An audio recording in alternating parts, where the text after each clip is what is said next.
Specifically, what kind of regulation do you think is needed to protect investors? Yeah, I think there has to be specific regulation that highlights transparency, as well as regulation that ensures that counterparty credit risk is maintained to secure client assets. This is absolutely paramount. And what this means is that client assets remain segregated, audited, and never commingled under lending and borrowing structures. I think these sorts of events will really push forward when regulation will or expedite regulation. And what we would like to see is a real focus on client assets.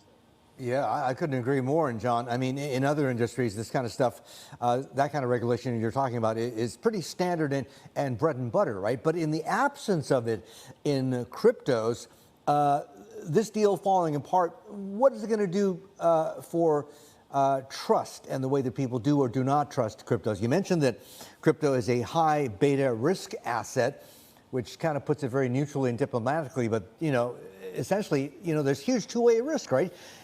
You could retire tomorrow, or you could literally lose your house. Yeah, I think what this does for the crypto ecosystem in general is it absolutely will cause trust issues. We know that, and hopefully this will push forward the speed of regulation and appropriate regulation. Isn't overhanded, but looks at those areas of counterparty credit risk as well as client assets, which need to be looked at.